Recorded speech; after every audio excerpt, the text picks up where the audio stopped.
ফখরুল ইসলাম আলমগীর সাহেব, তিনি কিন্তু বরাবরই এই বিএনপি কিন্তু এই সরকারকে সমর্থন দিয়েছে। হয়তো নির্বাচনের জন্য মাঝে মধ্যে এদিক সেদিক কথা বললেও ফাইনালি তারা কিন্তু পরিষ্কারভাবে বলেছে, ভারপ্রাপ্ত চেয়ারম্যান সহ তারেক রহমান সহ, যে এই সরকারের প্রতি সমর্থন আছে এবং সমর্থন ছিল, এটা ঠিক। তবে এখানে যে আব্দুল সাত্তার সাহেব যিনি বললেন, তিনি কিন্তু বিএনপির অংশ না, তিনিও একজন আপনার স্টাফ ধরতে পারেন, বেগম খালেদা জিয়ার স্টাফ, তিনি পিএ। বেগম খালেদা জিয়ার স্টাফ বিএনপির অংশ না কেমন করে?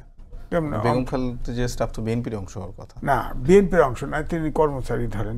তিনি তো আবার দেখেন ওই প্রাক্তন যে অফিসার আমলারা আছে সেই অ্যাসোসিয়েশনের তিনি সভাপতি, সভাপতি।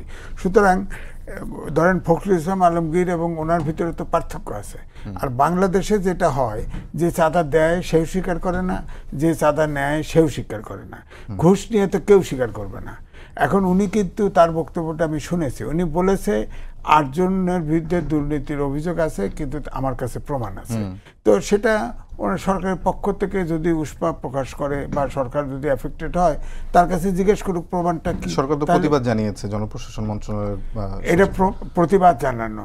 ধরেন আমার কথা হচ্ছে যে তারা তার কাছে জিজ্ঞাসাবাদ করুক, তার বিরুদ্ধে মামলা করুক, প্রতিবাদ করছে, সে বলে দিছে অভিযোগ, সে প্রতিবাদ করছে, তাহলে শেষ।